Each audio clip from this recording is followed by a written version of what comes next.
नमस्कार, सुप्रभात. नुकताच ब्रह्मचैतन्य गोंदवलेकर महाराज यांचा पुण्यतिथी सोहळा झाला. आज त्यांनीच रचलेलं पदांनी सुरुवात करते. दिन हाका मारी द्वारी तुझ्या हरी, कधी जाईल हाक तुझ्या कानावरी. नको अंत पाहू जीव घाबरला, नको अंत पाहू जीव घाबरला. किती विनवू तुला रामा दया घना, किती अळवू तुला रामा दया घना. किती विनवू तुला.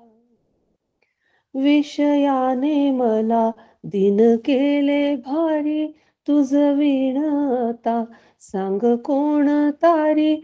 पाही पाही प्रभू आलो शरण तुला, पाही पाही प्रभू आलो शरण तुला.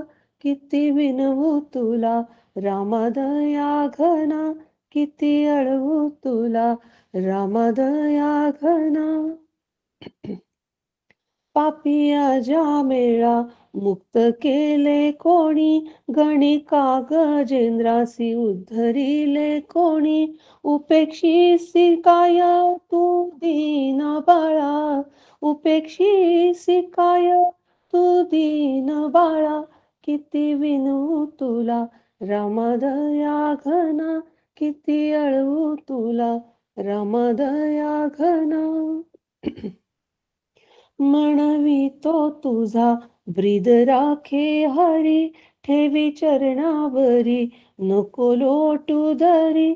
अपराधी जरी मी काय भारी तुला, अपराधी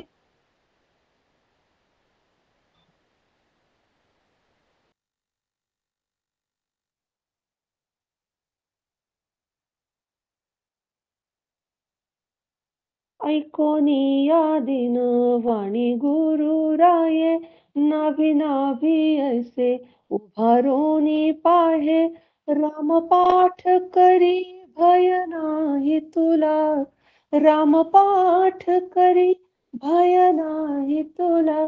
किती विनू तुला रामा दया घना, किती अळवू तुला रामा दया घना. ऐसा दीन दयाळ सांगा कोण दुजा, ऐसा दीन दयाळ सांगा कोण दुजा. घोर कली माझी मोक्ष केला सोपा, घोर कली माझी मोक्ष केला सोपा. दीनदास म्हणे राम राम बोला, दीनदास म्हणे राम राम बोला. किती विनवू तुला रामा दया घना, किती अळवू तुला रामा दया घना. किती विनवू तुला. गणेश शारदा चैव सद्गुरु सज्जनस्तथा, आराध्य दैवतं गुह्यं सर्वं मे रघुनंदन. गणेश शारदा सद्गुरु संत सज्जन कुळेश्वरू, सर्व ही माझा रघुवीरू सद्गुरु रूपे श्रीराम. माझे आराध्य दैवत परम गुह्य गुह्यातीत, गुह्यपणाची मात नचले जेथे श्रीराम. ब्रह्मानंदं परमसुखदं केवलं ज्ञानमूर्तिं, द्वन्द्वातीतं गगनसदृशं तत्त्वमस्यादिलक्ष्यम्. एकं नित्यं विमलाचलं सर्वधी साक्षिभूतं, भावातीतं त्रिगुणरहितं सद्गुरुं त्वं नमामि. गुरुर्ब्रह्मा गुरुर्विष्णू गुरुर्देवो महेश्वरः, गुरुः साक्षात् परब्रह्म तस्मै श्री गुरुवे नमः. अनेन प्रियतां देवो भगवान् जानकीपतिः, श्रीरामचंद्र पूर्वेषाम् अस्माकं कुलदैवतं. शुकासारिखे पूर्ण वैराग्य जाचे, वसिष्ठा परिज्ञान योगेश्वराचे. कवी वाल्मिका सारिखा मान्य ऐसा, नमस्कार माझा सद्गुरु रामदासा. श्रोता वक्ता श्रीराम समर्थ। जय जय रघुवीर समर्थ। श्रीराम।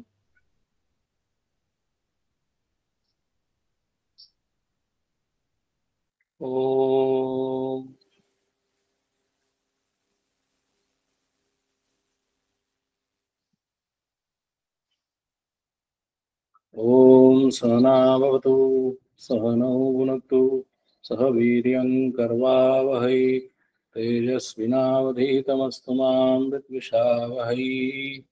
ओम शांति शांति शांति। सदाशिवसमारम्भां शङ्कराचार्यमध्यमाम् अस्मदाचार्यपर्यन्तां वन्दे गुरुपरम्पराम्। श्रुतिस्मृतिपुराणानाम् आलयं करुणालयं नमामि भगवत्पादं शङ्करं लोकशङ्करम्। शङ्करं शङ्कराचार्यं केशवं बादरायणं सूत्रभाष्यकृतौ वन्दे भगवन्तौ पुनः पुनः। ईश्वरो गुरुरात्मेति मूर्तिभेदविभागिनी व्योमवद्व्याप्तदेहाय दक्षिणामूर्तये नमः।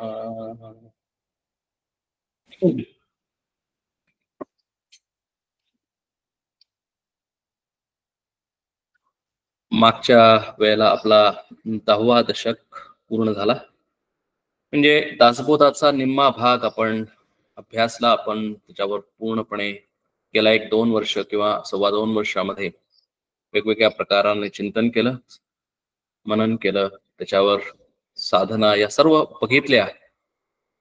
ते एका अर्थानं दासबोधाचा एक पूर्वार्ध आपण अभ्यासलेला आहे आणि आता आपण दासबोधाचा उत्तरार्ध सुरू करणार आहे. 11वा अध्याय, 11वा दशक. आणि योगायोगानं आत्ताच मंजिरींनी म्हणल्याप्रमाणे गोंदवलेकर महाराजांची पुण्यतिथी आता साजरी केली आपण. आणि आपण जर थोडासा या सगळ्याचा समग्रतेने विचार केला की गोंदवलेकर महाराज किंवा समर्थ रामदास स्वामी त्यांनी लिहिलेला दासबोध, त्यांनी दासबोधातून शिकवलेली सगळं उपासना, साधना, ज्ञान आणि ब्रह्मचैतन्य गोंदवलेकर महाराजांनी सांगितलेलं रामनाम यांची जर आम्ही सांगड घालायचा प्रयत्न केला, समन्वय करायचा प्रयत्न केला, तसं बघायला गेलं तर गोंदवलेकर महाराज हे रामदास स्वामींचे अवतारच आहेत असे आम्ही सगळेजण मानतो.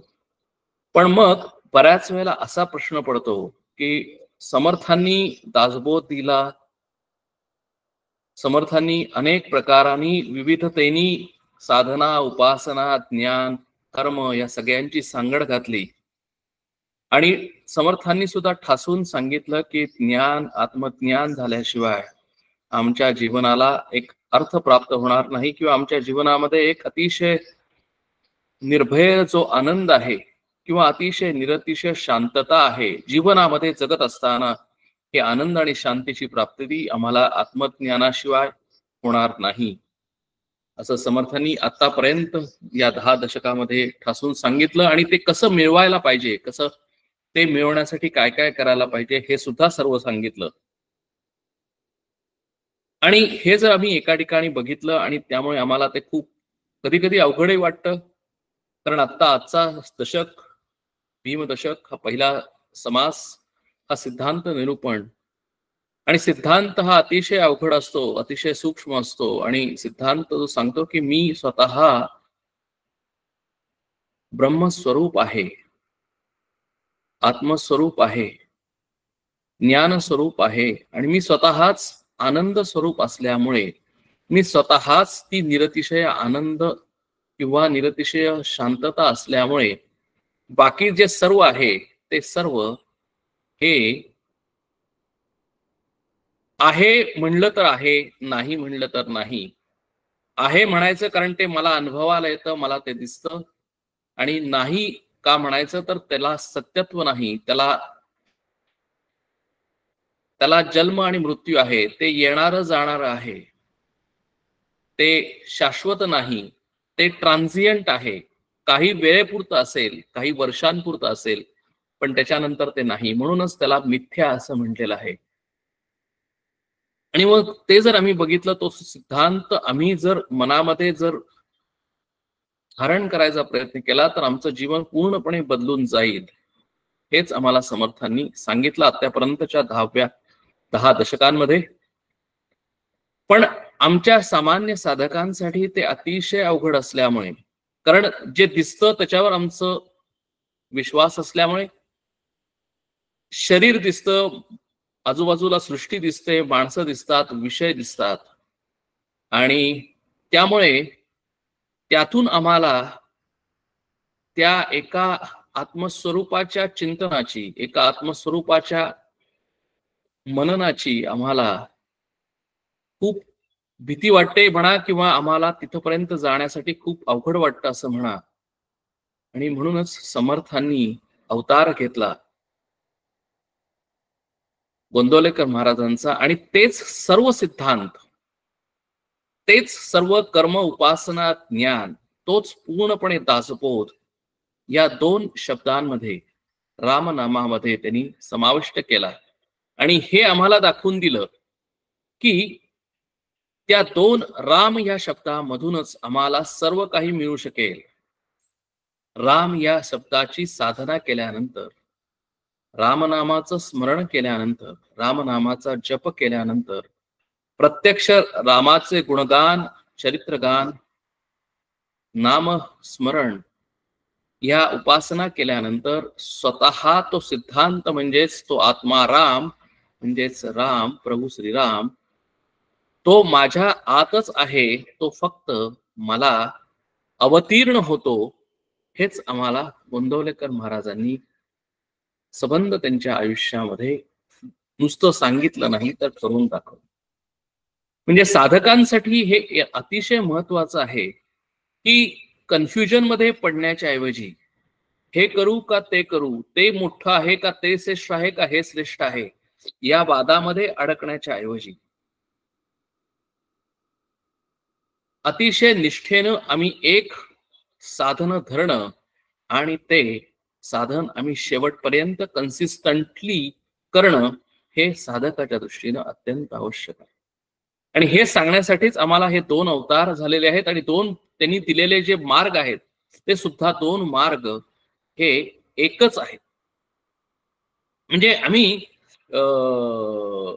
ज्ञानमार्ग घ्या किंवा दासबोधामध्ये सांगितलेला कर्म, उपासना आणि ज्ञान हा मार्ग आम्ही जरी निवडला, किंवा आम्ही रामनामाचा, नामस्मरणाचा मार्ग फक्त निवडला, तरी सुद्धा आम्ही तिथेच पोचू शकतो.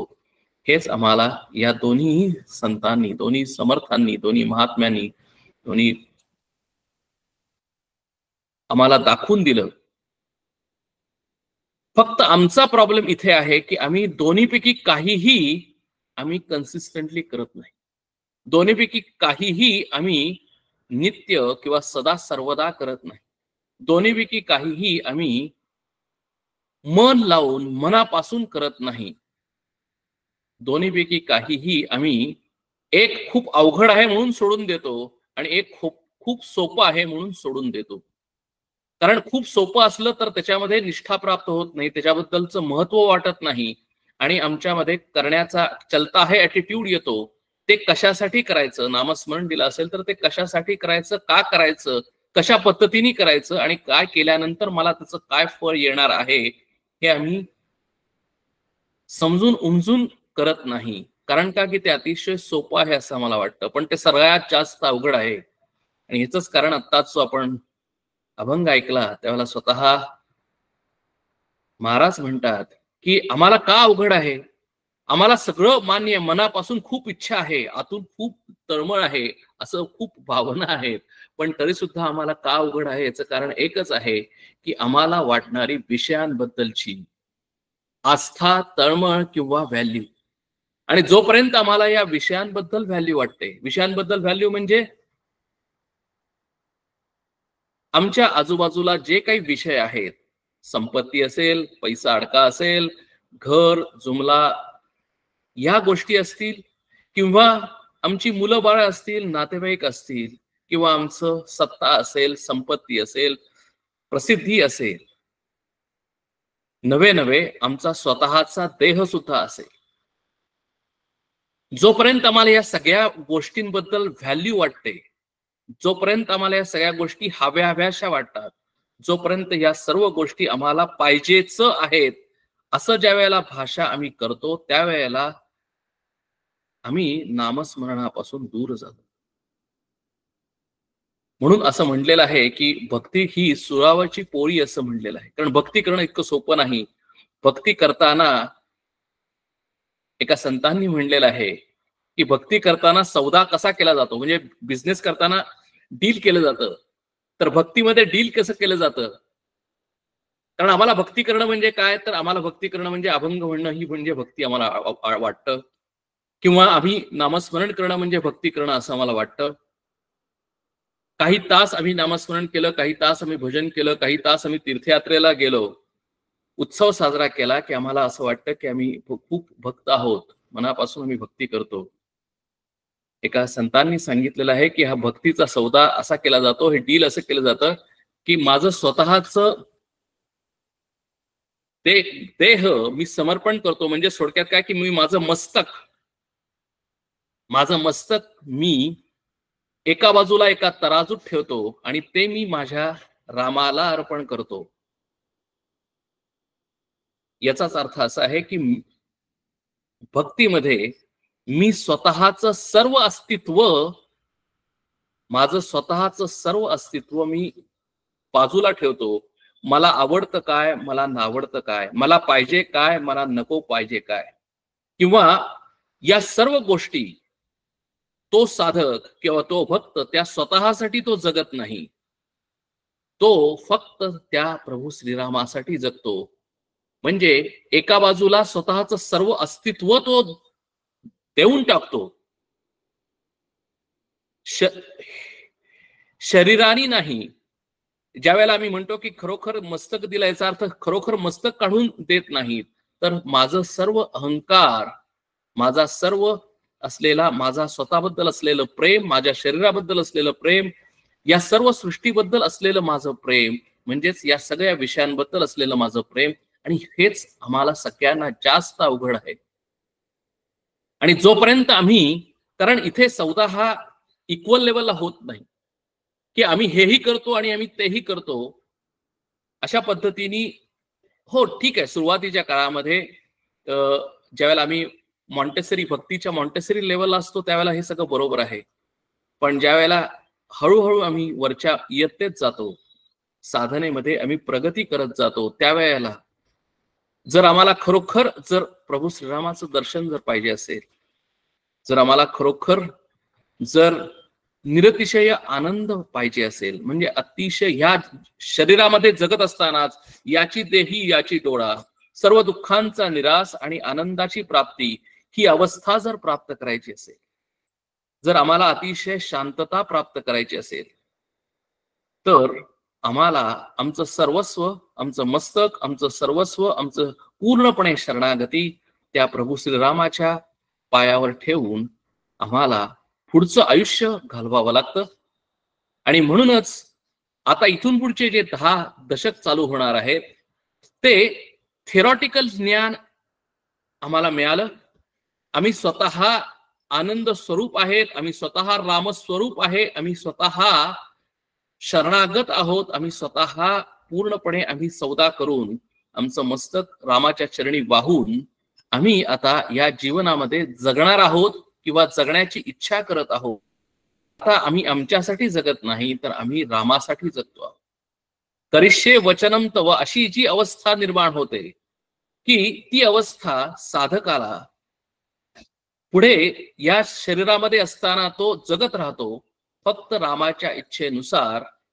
आणि ती अवस्था कशी असते, तो कसा जगतो, त्याला समर्थांनी महंत हा शब्द वापरलेला आहे. कारण महंत हे नुसतं रामाचं काम करणारा नाही, महंत हा रामाला सर्वस्व देऊन रामासाठी जगणारा महंत आहे. आणि म्हणून तो कसा जगतो, साधक हा कसा जगतो, हे आम्हाला सिद्धांत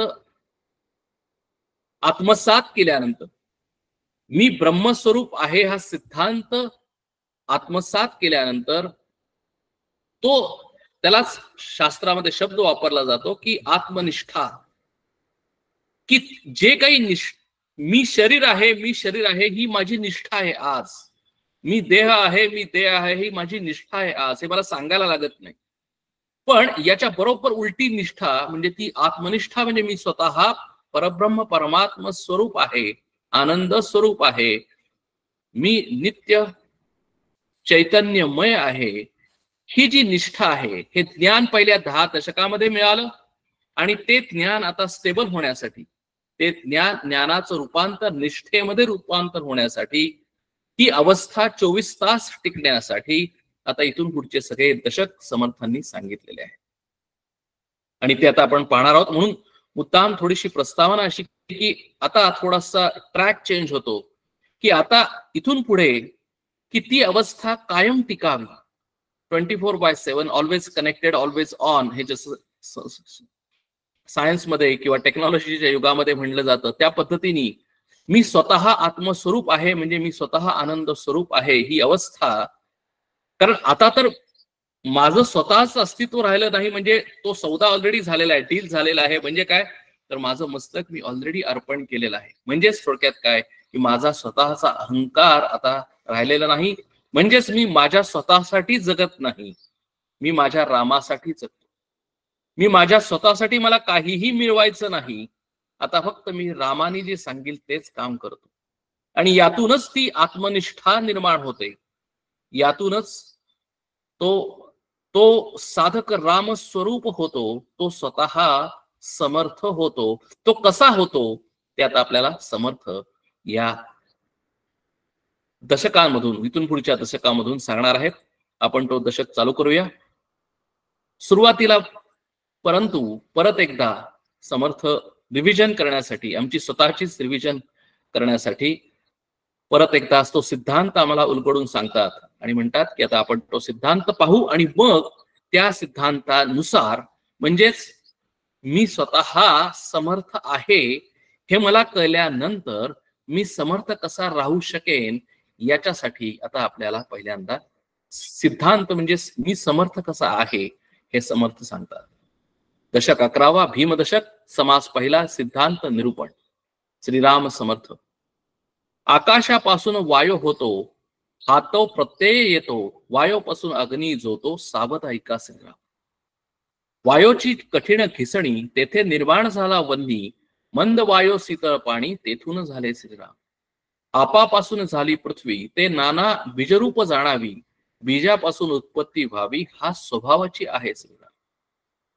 मुळी सृष्टी कल्पनेची, कल्पना आहे मुळींची, जयेपासून देवत्रयाची काया झाली श्रीराम.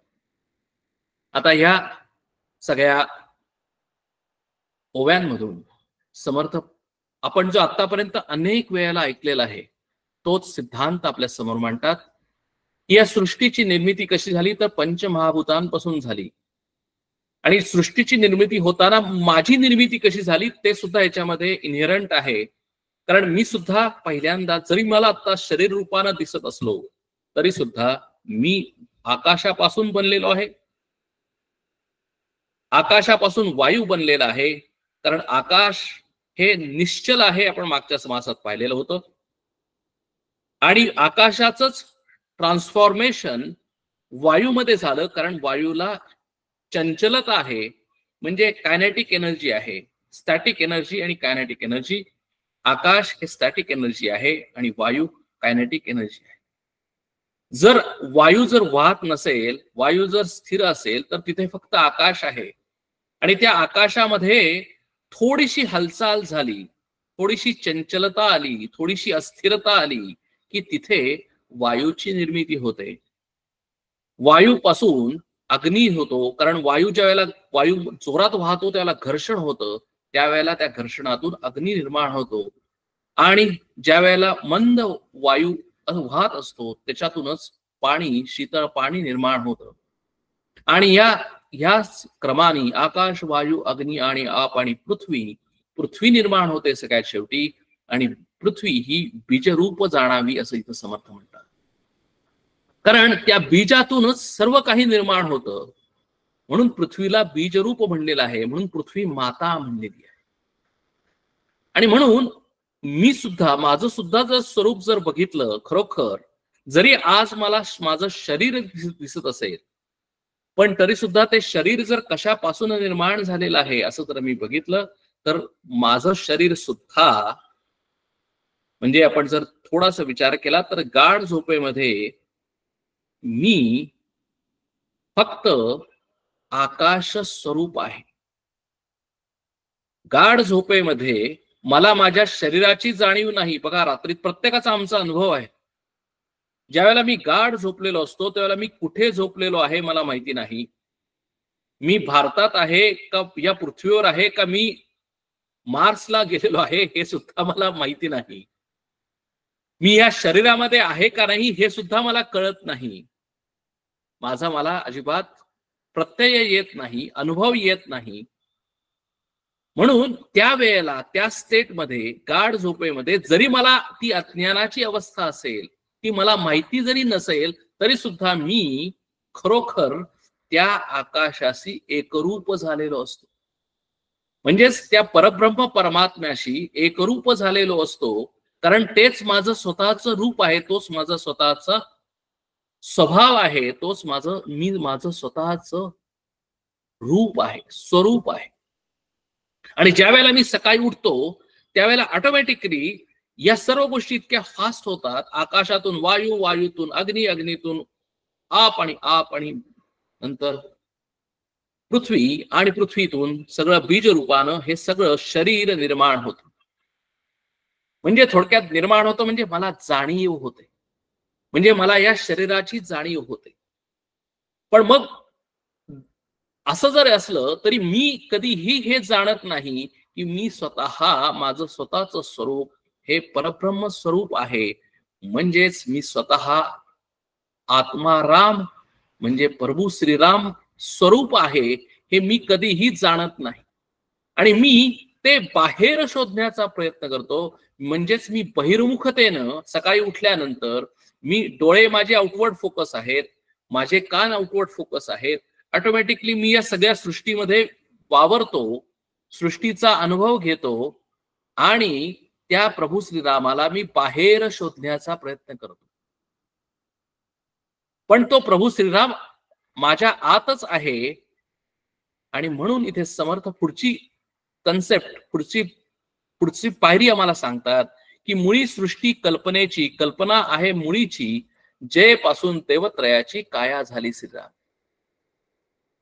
म्हणून समर्थ इथं सांगतात की कारण हा सिद्धांत निरूपण आहे. सिद्धांत काय आहे तर सिद्धांत म्हणजे सगळ्यात जिथून सर्व काही निर्माण झालं, जिथून ज्या पॉइंट पासून, ज्या एका पॉइंट पासून सर्व काही निर्माण झालं, तो पॉइंट म्हणजे सिद्धांत आहे.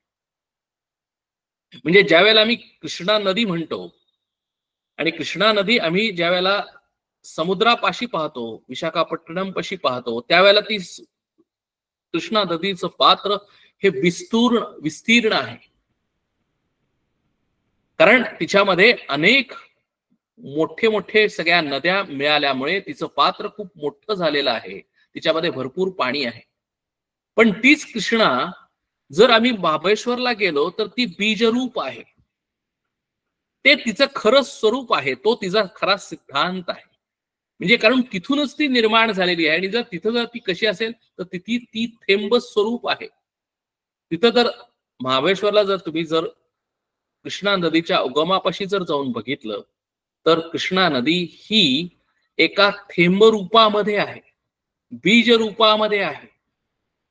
आणि तेच तिचं खरं स्वरूप आहे. कारण काय तर तिच्यातूनच हे सर्व विस्तीर्णता तिला निर्माण झालेली आहे. कारण जर ओरिजिनल तिचं रूप, स्वतःचं खरं स्वरूप हे थेंब स्वरूपच आहे. त्या थेंब स्वरूपापासून ती विशाखापट्टणम पर्यंत विस्तीर्ण तिचं रूप पात्र झालेलं आहे, पण ते तिचं खरं स्वरूप नाही. ते तिला मिळालेलं स्वरूप आहे, ते तिचं नंतर झालेलं स्वरूप आहे. पण तिचं खरं स्वरूप काय आहे, निज रूप काय आहे, तिचं बीज रूप काय आहे, तर महाबळेश्वरला असलेलं थेंबरूप हेच कृष्णा नदीचं खरा स्वभाव आहे, खरं बीजरूप आहे, खरं स्वतःचं स्वरूप आहे. तसंच माझं स्वतःचं सुद्धा स्वरूप, खरं स्वरूप हे परब्रह्म परमात्मा स्वरूपच आहे. परंतु ज्या वेळेला मी गाढ झोपेमध्ये आहे त्यावेळेला मी परब्रह्म परमात्मा स्वरूपच आहे, आत्माराम स्वरूपच आहे. तिथं तेच माझं स्वरूप आहे, ते सूक्ष्म स्वरूप आहे. पण ज्या वेळेला मी उठतो त्यावेळेला मी माझं स्वतःचं स्वरूप विसरतो आणि मी ग्रॉसिफाईड झाल्यामुळे, मी विस्तीर्ण झाल्यामुळे, माझा विस्तार झाल्यामुळे मी स्वतःला शरीर आहे म्हणून समजतो. आणि म्हणून इथे समर्थ म्हणतात ही खरोखर कल्पनाच आहे. कारण कल्पना म्हणजे काय, तर कल्पनेसारखं मला असं वाटतं, पण ती कल्पना खरी आहे का, तर कल्पना खरी नाही. कारण का खरं काय आहे, तर माझं खरं स्वरूप हे ऍब्सोल्यूट ट्रूथ आहे, बाकीची सगळी कल्पना आहे, कारण ते येणारच जाणार आहे. आणि तेच इथं समर्थांना परत एकदा सांगायचं आहे की ज्या वेळेला मला हे कळतं, ज्या वेळेला मला हे समजतं, त्यावेळेला कसं मला समजतं, तर समजतं असं की बघा की हे ज्याला समजतं त्याला ते सर्व काही समजतं, बाकी सगळ्यांना काहीही समजत नाही. आता ह्याचा अर्थ कसा आहे, तर ज्या वेळेला आता मी बुद्धाम सिद्धार्थ म्हणजे आपला भगवान बुद्धांचं मी उदाहरण सांगतो बऱ्याच वेळेला, ते मला आवडतं खूप, की ज्या वेळेला सिद्धार्थ राजकुमार ज्या वेळेला राजवाड्यातून बाहेर येतो पहिल्यांदा ह्या जगाचं स्वरूप जाणण्यासाठी, आणि ज्या वेळेला त्याला बाहेर आल्यानंतर त्याला राजवाड्यामध्ये त्याला सगळ्या जगाचं स्वरूप कसं असतं, की जगाचं स्वरूप खूप चांगलं आहे, सर्व काही आपल्याला यथास्थित मिळत आहे. राजवाड्यामध्ये झोपायला अतिशय चांगले पलंग आहेत, अनेक माणसं आपल्या दिमतीला आहेत, पैसे आहे, अडका आहे, सर्व काही आहे, दुःख नावाचं काहीही नाही, अशी त्याची कल्पना असते. पण ज्या वेळेला तो बाहेर येतो, कुठे राजवाड्यापासून बाहेर येतो आणि ज्या वेळेला खरंच जग बघतो त्यावेळेला पहिल्यांदा त्याला म्हातारा माणूस दिसतो, नंतर त्याला एक प्रेतयात्रा दिसते आणि एक अनेक दुःख दिसतात, रोगग्रस्त माणूस दिसतो. म्हणजे त्याची जी राजवाड्यामध्ये असलेली स्वतःबद्दलची जी कल्पना आहे ती त्या कल्पनेला पूर्णपणे ती कल्पना जमीनदोस्त होते आणि त्याला जगाची कल्पना येते की अरे ही कल्पना कशी आहे, तर या कल्पनेमध्ये खूप दुःख आहेत, रोग आहेत, मृत्यू आहे आणि माझं शरीर सुद्धा, मी स्वतः तरुण आहे पण ते शरीर सुद्धा आता गलित गात्र होणार आहे, म्हातारपणामुळे मला स्वतःची अवस्था फार वाईट अवस्था होणार आहे. म्हणजे हे सुद्धा कल्पना आहे आणि ते सुद्धा कल्पना आहे. आणि हे त्याला ज्या वेळेला समजतं त्याच वेळेला तो सर्व सोडून नक्की काय आहे, खरं काय आहे, बीज काय आहे, खरं स्वरूप काय आहे हे जाणण्यासाठी तिथून निघून जातो. इथंच आमचा प्रॉब्लेम आहे, कारण आम्हाला समजतं पण आम्हाला उमजत नाही. आम्हाला समजल्यासारखं वाटतं पण आम्ही अजूनही दररोज अनेक वेळेला म्हातारी माणसं पाहतो, अनेक प्रेतयात्रा पाहतो, अनेक गोष्टी पाहतो, दुःख पाहतो, पण तरी सुद्धा आम्हाला या सृष्टीला, आम्हाला या विषयांना सोडता येत नाही. आणि म्हणूनच आम्हाला ते समजलेलं नाही, आम्हाला फक्त वरवर कळलेलं आहे पण ते खरोखर आम्हाला समजलेलं नाही. जर खरोखर जर समजलं असतं तर आमचं विचार, आमचे आचार पूर्णपणे चेंज झाले असते.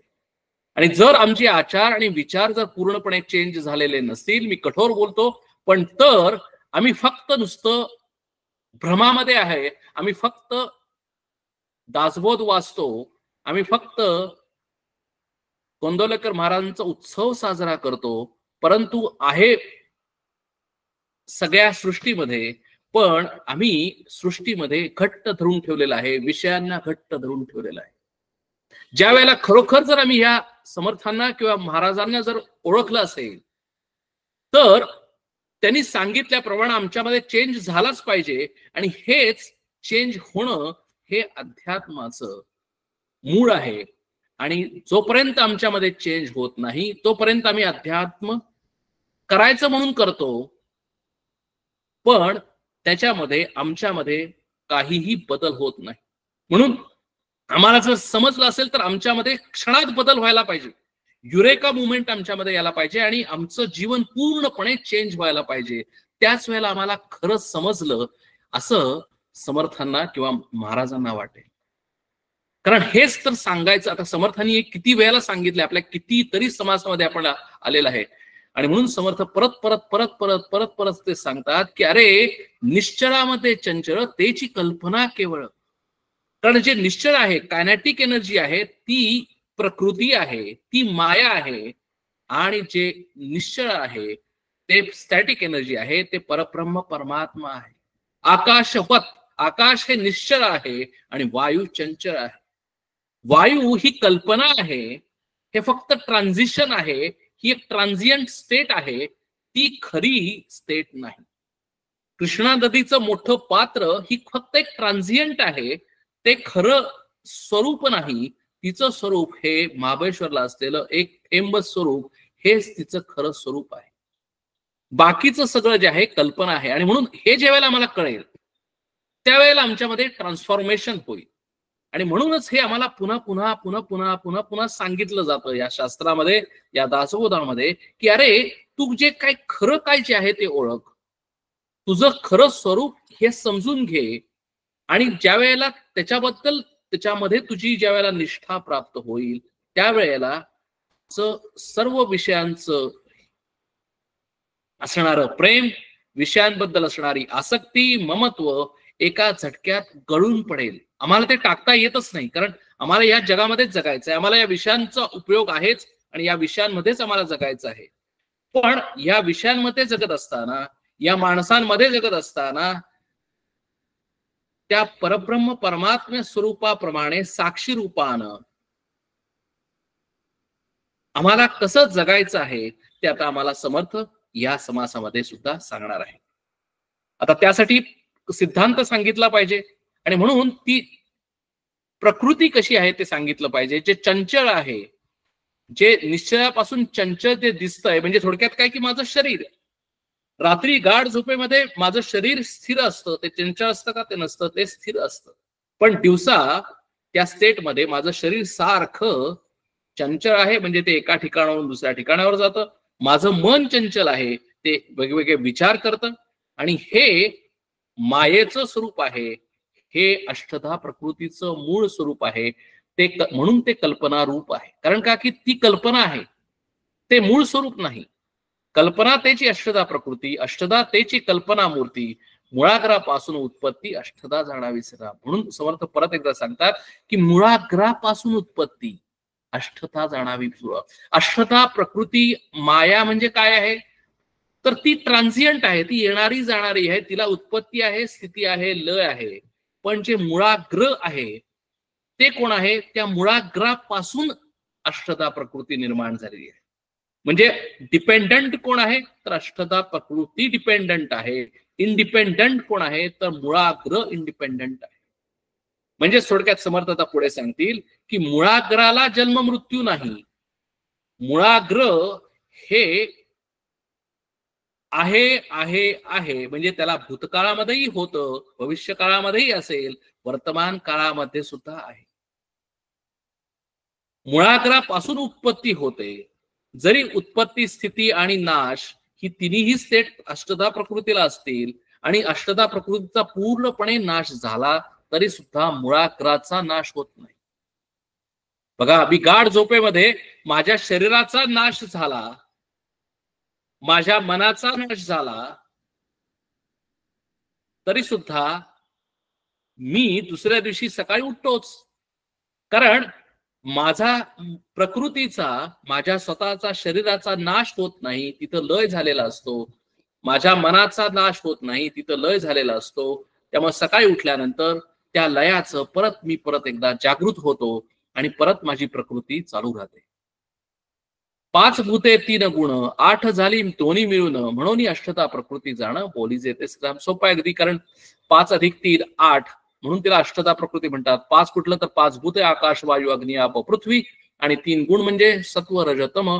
यात म्हणजे थोडक्यात काय की दॅट इज माय इन्ग्रेडियंट. माझं स्वतःचं इन्ग्रेडियंट काय आहे तर 5 भूते आणि 3 गुण हे माझं अष्टधा प्रकृती हे दिसणारं रूप आहे. माझं शरीर अष्टधा प्रकृतीपासून बनलेलं आहे. माझं मन अंतःकरण हे अष्टधा प्रकृतीपासून बनलेलं आहे. आणि हेच मला दिसतं. काय दिसत नाही तर या पाठीमागं असलेलं जे माझं स्वतःचं स्वरूप की ज्याच्यातून माझी अष्टधा प्रकृती निर्माण झालेली आहे ती मला दिसत नाही. आणि मुळी कल्पनारूप झाली त्याची पुढे त्याची फोफावली, केवळ जडत्वास आली सृष्टी रूपे सदा. म्हणून समर्थ म्हणतात की सृष्टी जरी नानात्व अनेकत्व विविधत्व जरी दिसत असेल, या सृष्टीमध्ये या युनिव्हर्समध्ये अनेक प्रकारची रूप आम्हाला जरी दिसत असतील, जरी त्याच्यामध्ये असेल, तरी जर त्याचं जर मुळाग्रामध्ये म्हणजे अगदी त्याच्या मुळापर्यंत जर आम्ही गेलो तर एकच आम्हाला दिसतं आणि ते म्हणजे परब्रह्म परमात्म स्वरूपच आहे. म्हणजे जर आम्ही डिसेक्शन करत गेलो प्रत्येक गोष्टीचं, प्रत्येक माणसाचं, प्रत्येक पशुपक्ष्याचं, झाडाचं, झुडपाचं, सृष्टीमध्ये जे जे काही आहे त्याचा जर आम्ही विचार करत गेलो तर आम्हाला जे दिसतं तिथून चालू करायचं आणि आत आत आत आत आत मुळाग्रापर्यंत गेल्यानंतर आम्हाला एकच गोष्ट दिसते की तिथं ते परब्रह्म परमात्म स्वरूपच आहे. नवे नवे माझं सुद्धा स्वतःचं स्वरूप हे परब्रह्म परमात्म स्वरूपच आहे. आणि ह्या अनुषंगानं म्हणून म्हणलेलं आहे की अहम ब्रह्मास्मी सर्वम खल्विदम ब्रह्म इति. मी स्वतः ब्रह्मस्वरूप आहे, कारण माझं मूळ रूप मुळाग्र हे परब्रह्म परमात्मा स्वरूप आहे. आणि नवे नवे माझं स्वतःच नव्हे तर जे जे काही आम्हाला या सृष्टीमध्ये या युनिव्हर्समध्ये दिसतं त्या सगळ्यांचं मुळाग्र हे परब्रह्म परमात्मा स्वरूप आहे. पण मग दिसतंय काय आम्हाला? दिसतंय हे सगळं गुणरूप अष्टधा रूप दिसतंय. म्हणजे जर आपण जर समीकरण काढलं तर मुळाग्र म्हणजे परब्रह्म परमात्मा स्वरूप प्लस माया, किंवा मुळाग्र परब्रह्म परमात्मा स्वरूप प्लस अष्टधा प्रकृती, किंवा मुळाग्र म्हणजेच परब्रह्म परमात्मा स्वरूप प्लस गुण आणि रूप, म्हणजे हे माझं रूप शरीराचं रूप आणि माझ्यामध्ये असलेले गुण म्हणजेच माझं स्वतःचं स्वरूप झालं. म्हणजे माझं स्वतःचं काय, माझ्या स्वतःचं स्वरूपाचं जर मी वर्णन केलं, स्वतःचं अनालिसिस केलं तर मी सुद्धा एक स्टॅटिक आहे आणि मी सुद्धा कायनेटिक आहे.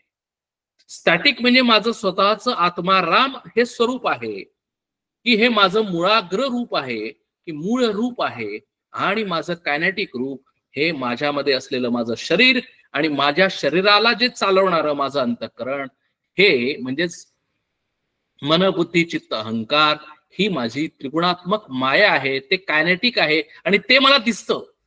जसं माझं मला दिसतं तसं इतरांचं सुद्धा मला दिसतं आणि तिथेच मी भूलतो, तिथेच मला भ्रम निर्माण होतो आणि मी काय म्हणतो की हे सर्व जग आणि मी सुद्धा शरीराचं आहे.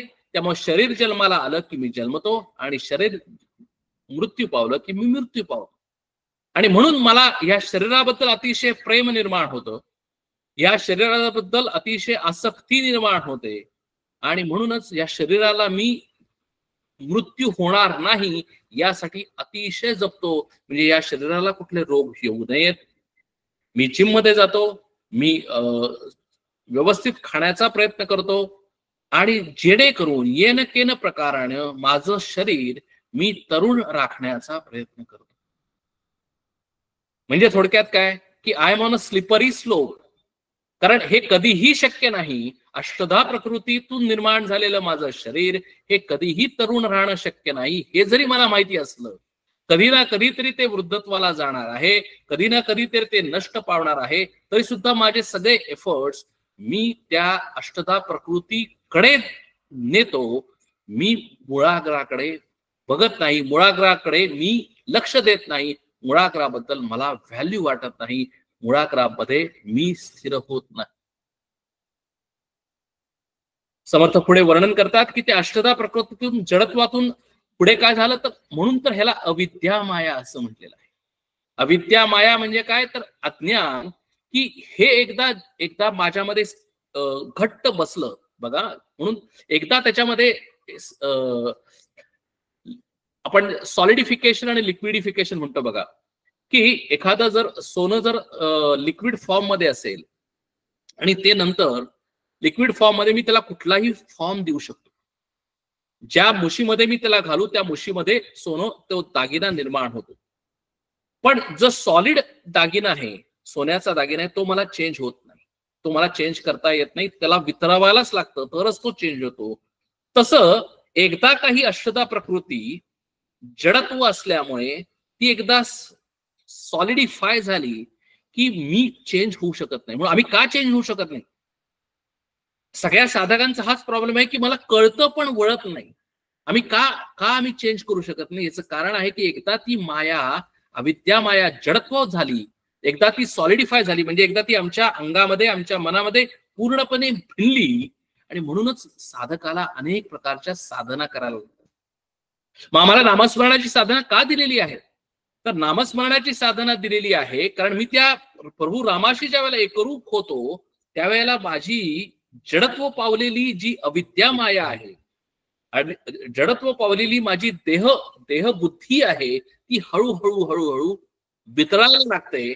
आणि मग जी खरी आहे, जी विद्या माया आहे, ती मूर्त स्वरूप म्हणजे माझं मूळ स्वरूप माझ्या समोर यायला लागतं. आणि म्हणून साधक ज्यावेळेला एकदा अडिक्ट होतो बघा, अडिक्ट झालेला माणूस असतो त्याला ऍडिक्शन कमी करण्यासाठी खूप त्रास पडतो. तेच इथं आहे. आम्हाला ऍडिक्शन कसं झालेलं आहे तर आम्हाला अविद्या मायेचं, प्रकृतीचं, या शरीराचं, या देहबुद्धीचं, या आसक्तीचं आम्ही जडत्व पावल्यामुळे आम्हाला ते ऍडिक्शन दूर करायला खूप अवघड पडतं. आणि म्हणून आम्ही त्या ऍडिक्शन झाल्यामुळे, जडत्व पावल्यामुळे, आणि तेच अविद्या मायाचं स्वरूप आहे, हेच माझं स्वतःचं स्वरूप आहे, हाच फक्त प्रॉब्लेम आहे. एकदा साधकाला हा प्रॉब्लेम कळला, आपला प्रॉब्लेम काय आहे, मग त्याला सोल्युशन कळतं. आम्हाला बऱ्याच वेळेला आम्हाला प्रॉब्लेम काय आहे हेच कळत नाही. आणि आम्ही म्हणून वेगवेगळ्या प्रकारे साधना करत राहतो आणि आम्ही म्हणतो की आम्हाला रिझल्ट येत नाही. पुढे चारी खाणी झाल्या, चारी वाणी विस्तारल्या, नाना योनी प्रगटल्या, नाना व्यक्ती सदाम. आणि आपण हे मागच्या अनेक वेळेला बघितलंय की याच्यातून या सगळ्या अष्टधा प्रकृतीचा विस्तार होतो आणि मग नानात्व, विविधत्व, अनेकत्व निर्माण होतं. म्हणजे नाना योनी म्हणजे पशु, पक्षी, झाडं, झुडपं सगळ्या योनी येतात. नाना व्यक्ती निर्माण होतात, त्याच्यामधून नाना चारी वाणी म्हणजे सर्व प्रकारच्या वाणी निर्माण होतात. ऐसी झाली उभारणी आता एका सभारणी. म्हणजे आता उभारणी केली बघा. म्हणजे हा पत्त्याचा कॅट जसा असतो, हे का अनेक वेळेला समर्थ सांगतात. त्याचं कारण असं आहे की मजा म्हणून सांगितलेलं नाही. हे एकदा आमच्या डोक्यामध्ये पक्क भिनलं की अरे हा पत्त्याचा कॅट जसा आपण उभा करतो, म्हणजे लहान मुलं जसं पत्त्याच्या कॅटने घर खेळतात आणि स्वतःच तो पत्त्याचा कॅट घर उभारल्यानंतर तो त्याचा संहार करतात, तसंच संहार सृष्टीचा, तसाच संहार आमच्या स्वतःच्या देहाचा आहे. आणि हा आम्ही ज्यावेळेला मोठ्या धीटपणानं आम्ही आमच्या स्वतःचा संहार ऐकतो बघा. ज्यावेळेला मी अतिशय धीटपणानं माझ्या स्वतःचा संहार ऐकतो, म्हणजे माझ्या शरीराचा संहार. बघाशी जे मी शब्द वापरला की भक्ती म्हणजे स्वतःचं शीश, माझं स्वतःच डोकं कट करण्यासारखं आहे. म्हणजेच काय की माझा स्वतःचाच संहार करणं आहे. माझ्या स्वतःचा संहार म्हणजे काय तर माझ्या अहंकाराचा संहार करण्यासारखं आहे. आणि म्हणून अनेक वेळेला ज्यावेळेला संहाराचं इथं वर्णन केलं जातं या शास्त्रामध्ये, या दासबोधामध्ये, हे कशासाठी सांगितलेलं आहे वर्णन?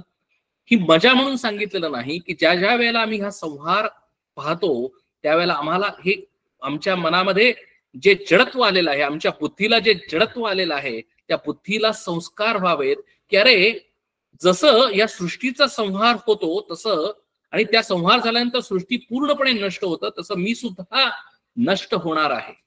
मी सुद्धा नष्ट होणार आहे म्हणजे माझं शरीर नष्ट होणार आहे. माझं शरीर नष्ट होणार नाही तर नवे माझं मन सुद्धा नष्ट होणार आहे.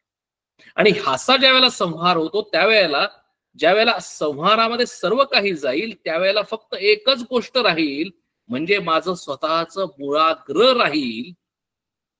हे ज्या वेळेला साधकाला कळतं त्यावेळेला साधक घाबरत नाही. बघा, कारण जे जाणार आहे ते जाणारच आहे.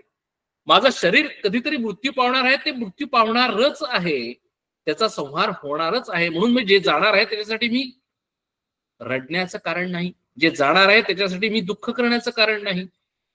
कारण ज्या वेळेला मला कळेल की जे जाणार आहे ते जाणार आहे का, जाणार आहे ते जाईना का, येणार आहे ते येईना का, म्हणजे माझ्या आयुष्यामध्ये जे जे काही प्रसंग घडणार आहेत ते घडणारच आहे.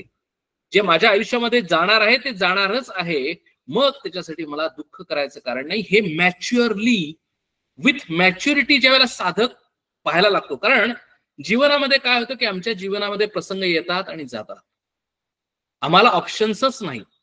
ते प्रसंग, घडणारे प्रसंग जसेच्या तसे मला ऍक्सेप्ट करायलाच लागतात. I don't have any option, I cannot escape. आता माझ्यापुढे दोनच ऑप्शन आहेत, ते प्रसंग येणारच आहेत आणि जाणारच आहेत.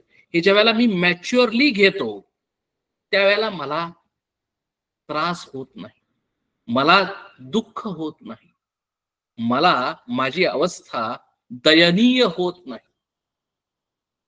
पण ज्या वेळेला मला हे समजत नाही त्यावेळेला माझी अवस्था अतिशय दयनीय होते. आणि म्हणून आम्हाला हा संहार सांगितला. म्हणून मॅच्युरिटी निर्माण करण्यासाठी, साधकाच्या मनामध्ये एक अतिशय प्रगल्भ मन निर्माण करण्यासाठी आम्हाला हे सगळं संहार सांगितला जातो.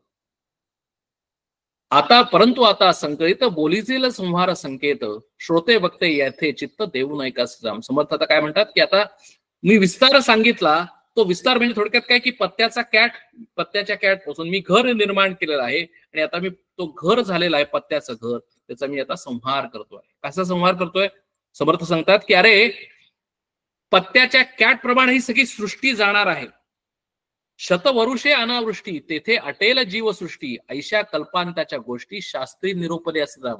आता खरं कसं बघायला गेलं तर आम्हाला करोनाच्या काळामध्ये आम्हाला सर्व कळलेलं आहे. करोना 100 वर्षातून आला, आम्हाला सगळ्यांना माहिती आहे. त्या करोनाच्या काळामध्ये खरोखर जर व्हॅक्सिन निघालं नसतं असं आपण गृहीत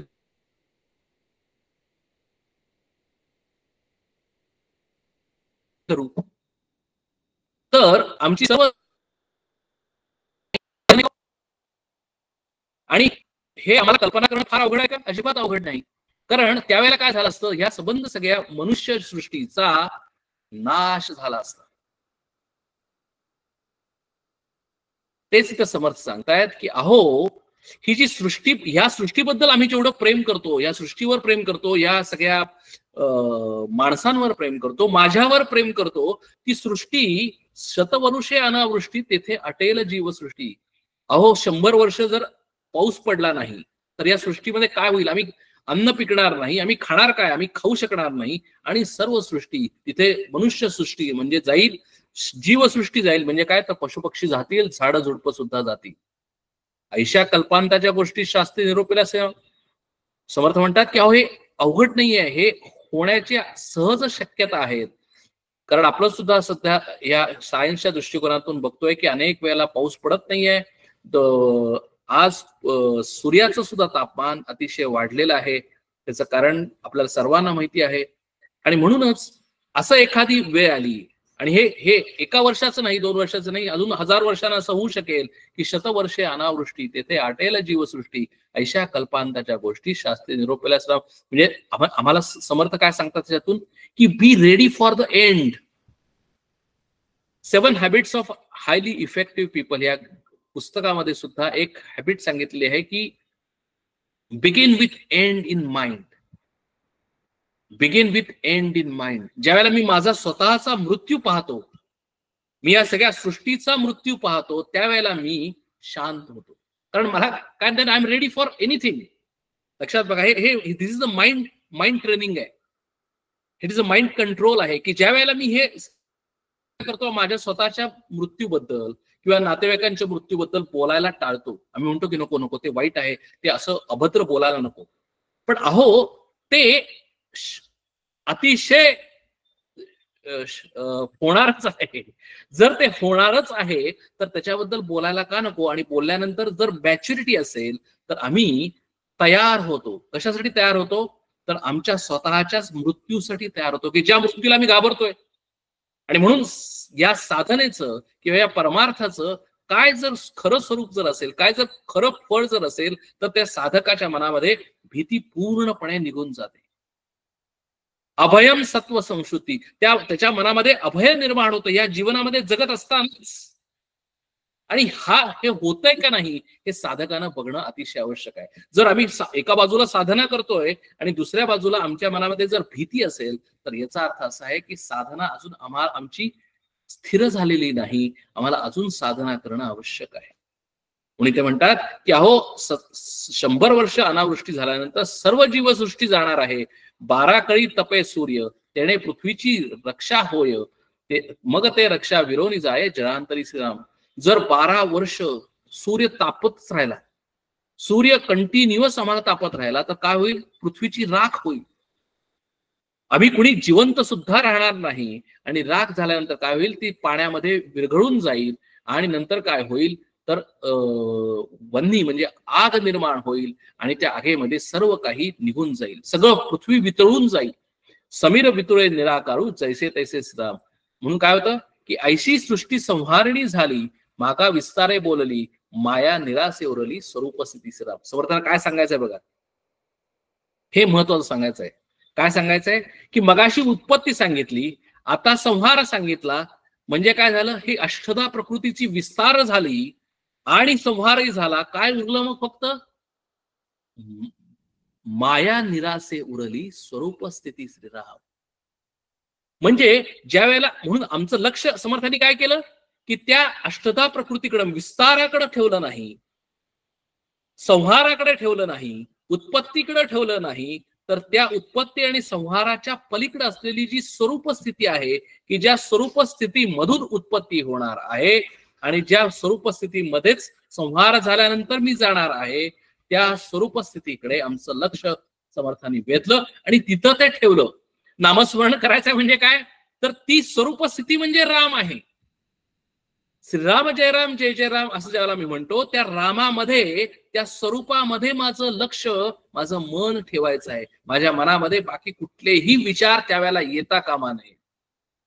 म्हणजेच खरं नामस्मरण आहे.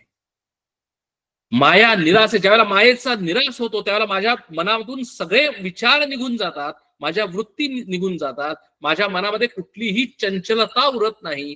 म्हणजेच काय होतं? तर माझ्या मनामध्ये माया निराशे उरली, स्वरूप स्थिती.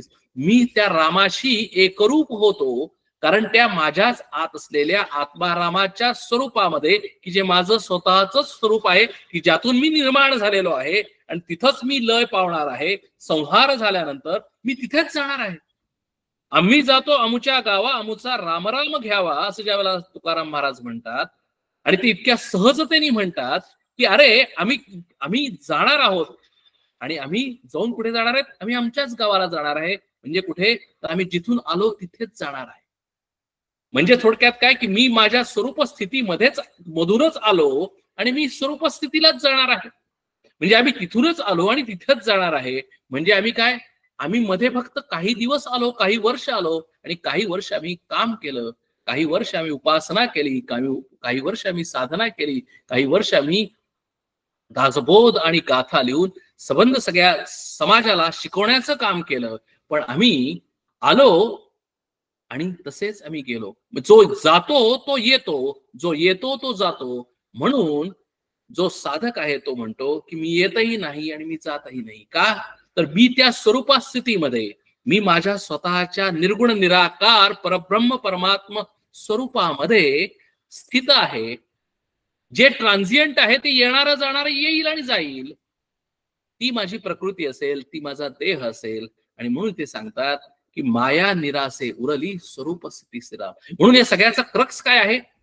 या सिद्धांत निरूपणाचा क्रक्स एवढा एकच आहे की बाकीचं सगळं सोडून द्यायचं आहे. माया सोडून द्यायची आहे, सृष्टीची उत्पत्ती स्थिती सोडून द्यायची आहे, विस्तार सोडून द्यायचा आहे. फक्त स्वरूप स्थितीला जवळ करायचं आहे. म्हणजे काय करायचंय? तर स्वरूप स्थिती स्मरणामध्ये ठेवून मायेचा विस्तारामध्ये एन्जॉय करायचं आहे. स्वरूप हे नाटक आहे. स्वरूप म्हणजे माझी स्वतःची स्थिती न विसरता, माझी स्वरूप स्थिती न विसरता मी या सृष्टीमध्ये विहार करायचा आहे. माझी स्वरूप स्थिती न विसरता मी या माझ्या आयुष्याच्या नाटकामध्ये जो मला रोल दिलेला असेल तो रोल मी व्यवस्थित करायचा आहे, बाकी काहीच नाही. रोल अंक 1, अंक 2 आणि अंक 3. अंक 1 म्हणजे आम्ही मी मला रोल दिलेला आहे, मी पहिल्या अंकामध्ये काम करतो आहे. रोल 2 दिलेला आहे, त्याच्यामध्ये मी गृहस्थाश्रमामध्ये आहे. आणि रोल 3 दिलेला आहे, जे मी शेवटच्या 3ऱ्या अंकाच्या संहार असलेल्या अंकाच्या मी स्थितीमध्ये आहे. तो रोल संपला की मी परत माझ्या विंगेमध्ये जाऊन माझं सगळं जे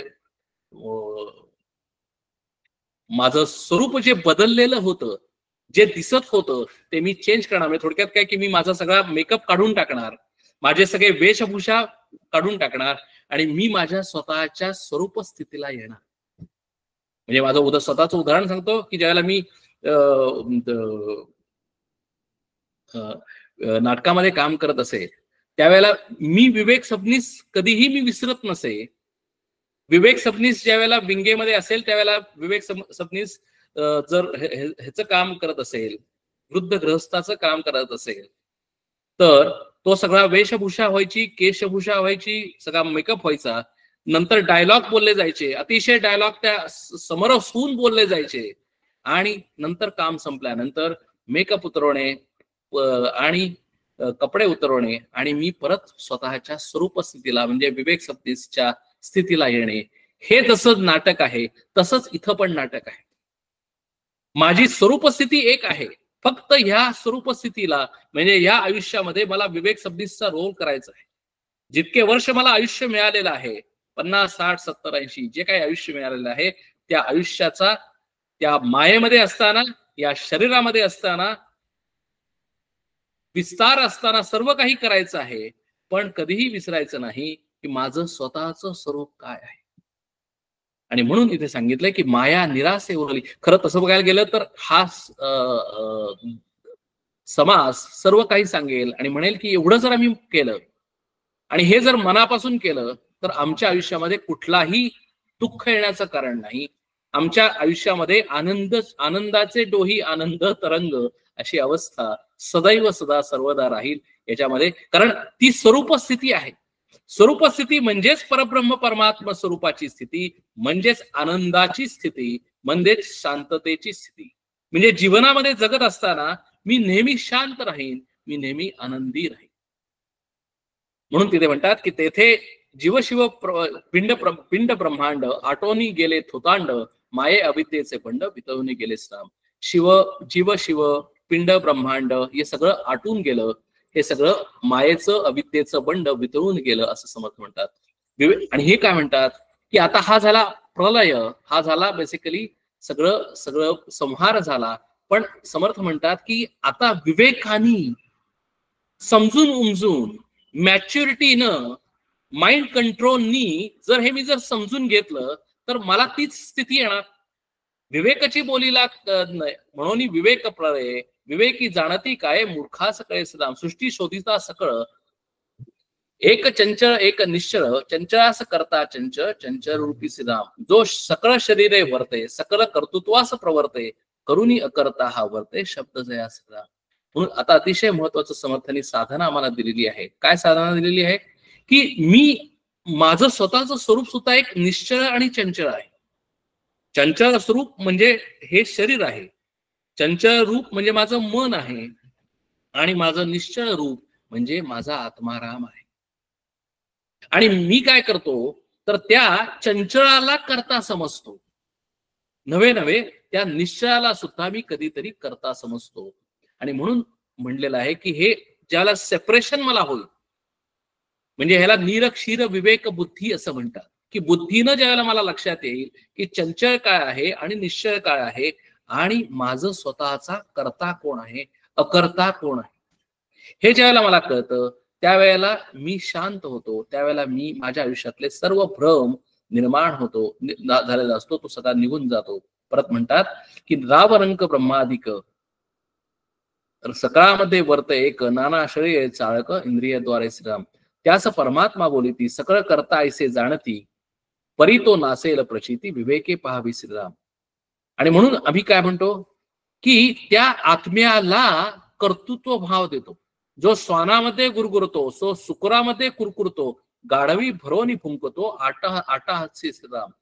म्हणजे आम्ही सगळेजण हे करतोय. आम्ही थोडक्यात की आम्ही कर्तृत्व भाव, मी करतो, हा जो कर्तृत्व भाव आहे, हा कर्तृत्व भाव कुठे आहे? तर हा कर्तृत्व भाव हा आत्म्यामध्ये नाही, माझ्या स्वतःच्या स्वरूपामध्ये नाही, तो निर्गुण निराकार आहे. तो भाव मी आरोपित करतो, पण तो ऍक्च्युली कशामध्ये आहे? चंचलतेमध्ये आहे, अष्टधा प्रकृतीमध्ये आहे. म्हणून इथे म्हणतात की ते एकदा लक्षात घेतलं की लोक नाना देह देखती, विवेकी देहात पाहती, पंडित समदर्शने घेती, येणे प्रकारे श्रीराम. म्हणून समर्थाने परत एकदा हा गीतेतला श्लोक सांगितला की त्यावेळेला मला असं लक्षात येईल की मी निरक्षीर विवेक बुद्धीनं आत्मानात्म विवेकानी, म्हणजे आत्मा कोण आणि अनात्मा कोण याच्यामध्ये विवेक करून, विचार नाही तर विवेक करून आत्म्याला पकडतो आणि अनात्म्याला टाकून देतो, देहाला टाकून देतो आणि आत्मस्वरूपाला पकडतो, माझ्या मनाला टाकून देतो आणि माझ्या आत्मस्वरूपाला पकडतो. आपण जे बघितलेले आत्मकोश म्हणजे पंचकोश, हे सगळे कोश मी टाकून देतो आणि मी माझ्या आत असलेल्या आत्मस्वरूपाला पकडतो, च्या अनुषंगाने पाहतो सर्व सृष्टीकडे आणि माझ्याकडे. त्याच वेळेला माझ्यामध्ये समदर्शन येतं. बघा गीतेमध्ये हा श्लोक आहे की विद्या विनय संपन्ने ब्राह्मणे कवी हस्तिनी, शुनिचैव श्वपाकेच पंडिता समदर्शिना.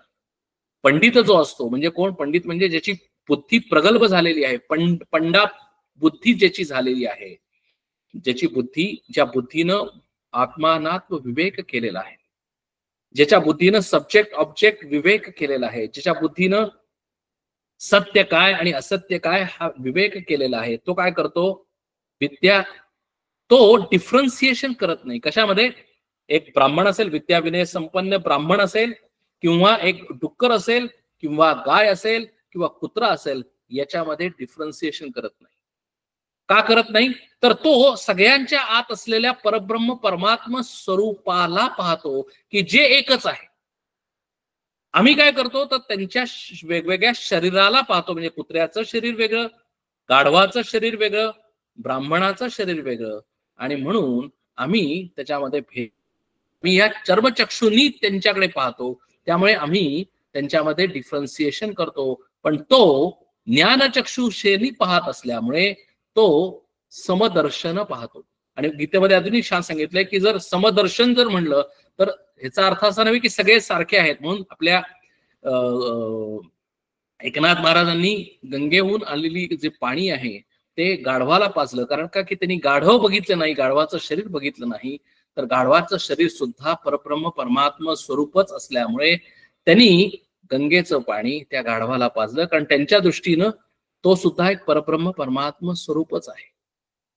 म्हणून ते संत याच्यामध्ये डिफरन्सिएशन करत नाहीत, कारण ते सर्व समदर्शन हा म्हणजे सारखेच पाहतात, कारण ते आत्मस्वरूपाच्या दृष्टिकोनातून पाहतात, कारण तो एकच आहे सगळ्यांच्यामध्ये. पण असं जरी असलं तरी समवर्तन हा म्हणजे दोन शब्द आहेत, समदर्शिन आणि समवर्तन. म्हणून दारुडा जरी असेल त्याच्यामध्ये सुद्धा परब्रह्म परमात्मा स्वरूप जरी असेल तरी मी लगेच त्याला नमस्कार करत नाही, कारण समदर्शिना जरी असलं तरी समवर्तन म्हणजे मी वर्तन सेम करायलाच पाहिजे असं नाही. कारण का? की मला माहिती आहे की मला हेही माहिती आहे की तो सुद्धा परब्रह्म परमात्मा स्वरूप जरी असेल पण तरी तो अष्टधा प्रकृती दारुड्याची असल्यामुळे मी त्याच्याशी समवर्तन करणार नाही. पण समदर्शन म्हणजे त्याशी मला माहिती आहे की तो सुद्धा म्हणजे मी त्याच्याशी वागताना कसं वागायचं ते मी ठरवेन, पण मला आज माहिती आहे की तो सुद्धा परब्रह्म परमात्मा स्वरूपच आहे. म्हणून देह पाहता वेगळा आले परंतु अंतर एकची झाले, प्राणी मात्र देखले एकांतरे श्रीराम. म्हणून जरी देह वेगवेगळे असतील तरी सुद्धा आत एकच आहे आणि तो म्हणजे एकच आत्माराम आहे. अनेक प्राणी निर्माण होती परी एकची कळा वर्तती, तये नाव जगत ज्योती जाणती कळा श्रीराम. म्हणून हे सिद्धांत निरूपण हा समास आहे. सिद्धांत काय एकच आहे की जरी आम्हाला वेगवेगळे प्राणी दिसत असतील, जरी अष्टधा प्रकृती विविधत्व नानात्व अनेकत्व आम्हाला डोळ्यांनी दाखवत असेल, तरी सुद्धा एकच आहे, तो म्हणजे तया नाव जगज्योती जाणती कळाश्रम. जगज्योती म्हणजेच परब्रह्म परमात्म स्वरूप आपण मागच्या वेळेला बघितलेलं आहे. ते जगज्योती एकच आहे. श्रोत्री नाना शब्द जाणे, त्वचेमध्ये शीतोष्ण जाणे, चक्षुमध्ये पाहो जाणे, नाना पदार्थ सुद्धा. म्हणून उपनिषदामध्ये सुद्धा म्हणलेलं आहे की डोळ्यांना डोळेपण कुठून आलं, तर डोळ्यांना डोळेपण येणं हे सुद्धा त्या आत्मस्वरूपामुळे आलेलं आहे. आपण मागच्याला डिपेंडंट आणि इंडिपेंडंट हा बघितलं होतं की आत्मस्वरूप इंडिपेंडंट असल्यामुळे आणि माझा डोळा हा डिपेंडंट असल्यामुळे डोळ्याला डोळेपण हे आत्मस्वरूपामुळे आलेलं आहे. फोनला काही अर्थ नाही. चार्जिंग जर चार्जर आहे त्याला जास्त अर्थ आहे, बरोबर आहे ना. जर चार्जर नसेल तर फोन एकदा डिस्चार्ज झाला की फोन परत वापरता येत नाही. तसंच या शरीराला, या डोळ्यांना, या त्वचेला, या कानांना काहीही अर्थ नाही जर ते शरीर जिवंत नसेल. तर या डोळ्यांनी मी पाहू शकणार नाही, मी कानांनी ऐकू शकणार नाही. आणि म्हणून डोळ्यांना डोळेपण देणं हे आत्मस्वरूपामुळे आल्यामुळे माझं खरं स्वरूप जे आत्मस्वरूप आहे त्याच्याकडे मी जास्त महत्वानं पाहणं आणि त्याचं महत्व आम्हाला कळणं, समजणं हे आम्हाला समर्थांना या समासातून सांगायचं आहे. म्हणून हा सिद्धांत निरूपण समास आहे. रसनेमध्ये रस जाणे, घ्राणामध्ये वास जो जाणे, कर्मेंद्रियामध्ये जाणे, नाना विषय स्वाद सदा, सूक्ष्म रूपे सूक्ष्म रक्षी, नाना सुखदुःखे परीक्षसी, त्यासे म्हणती अंतरसाक्षी, अंतरात्मा श्रीराम. आत्मा, अंतरात्मा, विश्वात्मा, चैतन्य सर्वात्मा, सूक्ष्मात्मा, जीवात्मा, शिवात्मा, परमात्मा, द्रष्टा, साक्षी, सत्ता, रूप श्रीराम. म्हणून समर्थांनी परत हे सांगितलं की अरे तुम्ही त्याला नावं काहीही द्या, त्याला आत्मा म्हणा, अंतरात्मा म्हणा, विश्वात्मा म्हणा, चैतन्य म्हणा, सर्वात्मा म्हणा, सूक्ष्मात्मा म्हणा, जीवात्मा म्हणा, शिवात्मा म्हणा, परमात्मा म्हणा, द्रष्टा म्हणा, साक्षी म्हणा, सत्ता रूप म्हणा, काहीही जरी म्हणलं, वेगवेगळी जरी नावं दिली तर तो एकच आहे आणि तो स्वतः माझं स्वरूप आहे आणि तोच सिद्धांत आहे. विकारामधील विकारी, अखंड नाना विकार करी, व तयास वस्तू म्हणती भिकारी, परमहीन श्रीराम. सर्व एकची दिसती, अवघा एकांकर करती, ते अवघी माईक स्थिती चंचळामध्ये श्रीराम. चंचल माया ते माईक, निश्चय परब्रह्म एक, नित्यानित्य विवेक या कारणे श्रीराम. परत या सगळ्याच्यातनं क्रक्स काय, तर क्रक्स एकच की जे चंचल आहे ती माया आहे. माया आहे म्हणून ती माईक आहे, म्हणजे येणारी जाणारी आहे. मग निश्चळ कोण आहे, परब्रह्म हे एकच निश्चळ आहे. आणि याच्यासाठी आम्हाला काय सांगितलंय विवेक, तर एकच नित्यानित्य विवेक करणे या कारणे श्रीराम. म्हणून आम्हाला साधना काय दिली आहे, तर नित्यानित्य विवेक म्हणजे काय, तर नित्य काय आणि अनित्य काय.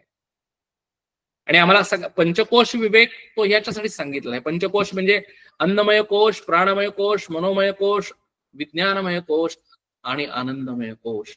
हे पाचही कोश मी नाही, ते नित्य नाहीत, ते अनित्य आहेत, ते येणारे जाणारे आहेत.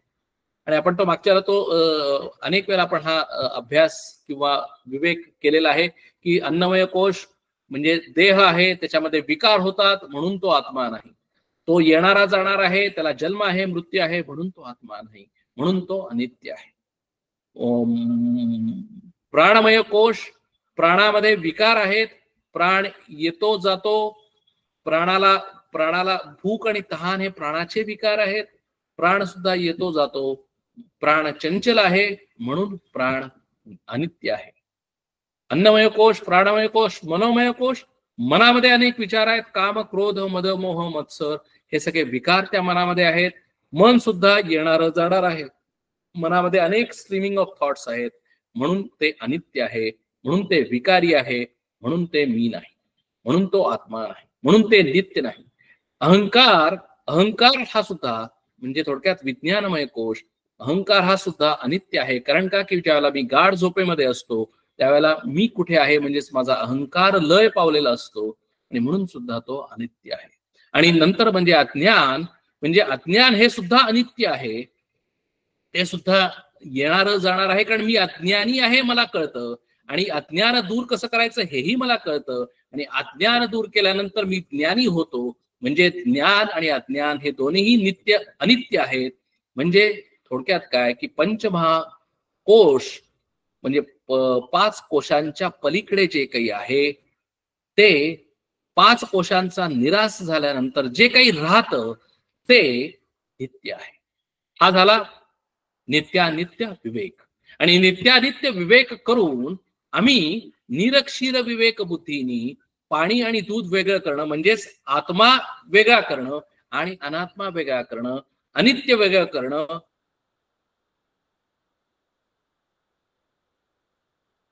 आणि नित्य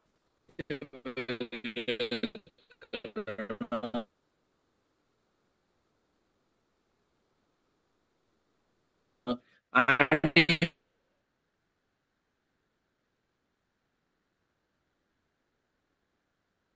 मग